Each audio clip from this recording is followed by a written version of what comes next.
Again, President Cyril Ramaphosa is being accused of letting down the people of South Africa, and this time the oil is boiling over. What was a glimmer of hope when he first ascended to power in 2018 has faded into general disillusionment, as many South Africans believe the so-called new dawn he spoke of was just another political mirage. To millions who expected his coming to be a turning point, the disillusionment is intensely personal, a betrayal of trust and the country's hard-won democratic values. Following Jacob Zuma's torrid presidency, Ramaphosa came to the fore with a glacially constructed image: calm, detached, businesslike, and most of all, anti-corruption. A man once central to the talks that brought an end to apartheid promised to give South Africa its moral bearings again. He made eloquent speeches to remove the stench of corruption from government, hold perpetrators accountable, and restore dignity to the office of the president. And for a while, people did believe him. The term New Dawn was a clarion call to renewal, a metaphor for the nation's opportunity to turn things around after decades of political decline. Years later, however, reality on the ground paints a far different picture. Rather than eliminating corruption, it still thrives brazenly right under his eyes. Whistleblowers who have the courage to speak out are still being silenced, sometimes by intimidation, others through violence.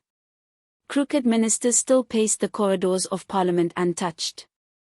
The public witnesses the same familiar faces embroiled in scandals once again taking up key positions as though accountability is an unknown word. And Ramaphosa, with the constitutional powers vested in him to act, is largely inactive, hamstrung by party politics or maybe too afraid of destabilizing the ANC's weak internal coalition. The most recent scandal, dealing with suspected irregular tenders valued at hundreds of millions of rand in the health, energy, and housing portfolios, only serves to intensify the feeling of being betrayed. Investigative reporters have revealed incriminating connections between the deals and ANC-aligned businesspersons. Some accounts even indicate that top Ramaphosa aides either turned a blind eye to the corruption or played an active role in hiding it. The president's reaction, a vague threat of inquiry, accountability in due time, and yet another series of committee hearings and task forces, has become a political ritual South Africans have grown all too familiar with, the show of action without the actual action. And in the meantime, the stolen funds disappear into private accounts, public services are eroded, and nothing happens.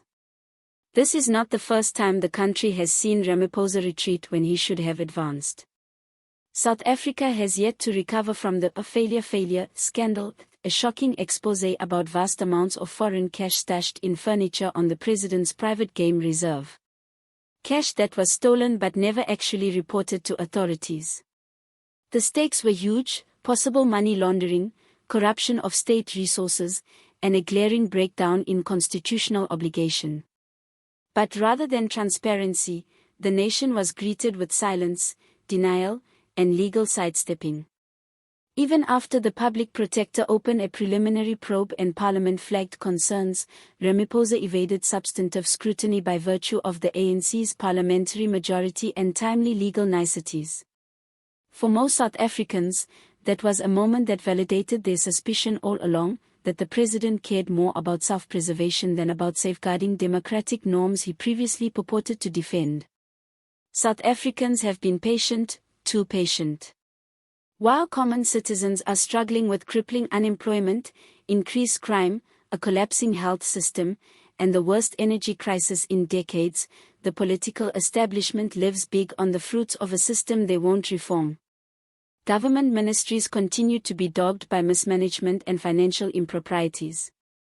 State-owned entities such as Eskom, Transnet, and South African Airways collapse due to corruption and incompetence, but billions of rands disappear annually with little or no accountability. The Auditor General reports are replete with scathing findings year after year, but the repercussions are minimal. What is so stinging about this latest betrayal is not the corruption itself, but that it goes on under a president who had known better. Ramaphosa did not emerge from the peripheries of politics. He was a trusted mediator in South Africa's move out of apartheid, a man who had a hand in drafting the very constitution he now appears ready to set aside. His early career was defined by a reputation for strategic thinking and moral clarity. His presidency, however, is becoming a case study in retreat, compromise, and moral failure. Throughout the nation, civil society groups, opposition parties, and even ANC veterans are decrying the president. We did not vote for commissions of inquiry. We voted for action, read the signs at a recent protest march in Johannesburg.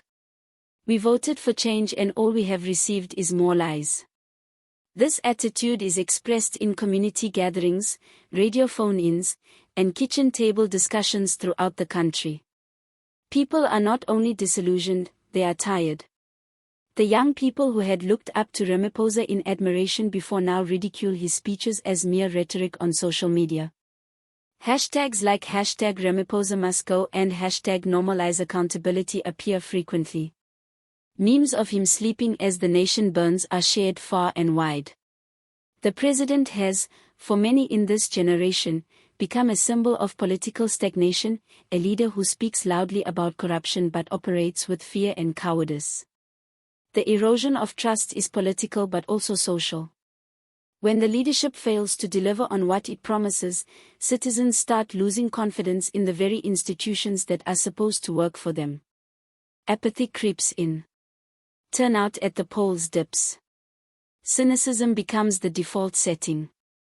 South Africa's democracy, which overcame the violence of apartheid and the chaos of its adolescence, now stands threatened by the quieter but no less deadly spectre of disengagement. The president invokes the intricacies of governing, the need for harmony in the ANC, and the risk of moving too quickly. But to struggling South Africans, these justifications sound hollow. They hear no urgency in power corridors, no bold leadership to suit the magnitude of the crisis they endure. The lights continue to switch off every day because of load shedding. Hospitals are under-resourced and underserved. Crime is still on the increase, and the police are too frequently part of the problem instead of the solution. What adds to the tragedy is the lost potential. Ramaphosa possessed the political capital, international prestige, and historic legitimacy to preside over an authentic reform process. He had a chance to go down in history as the president who restored institutions in South Africa and re-established public trust. Instead, posterity might record his time in office as one of indecision, where political repercussions were prioritized above moral obligation. Others would say he is just playing the long game, that his slow pace is needed to prevent the ANC from falling apart entirely.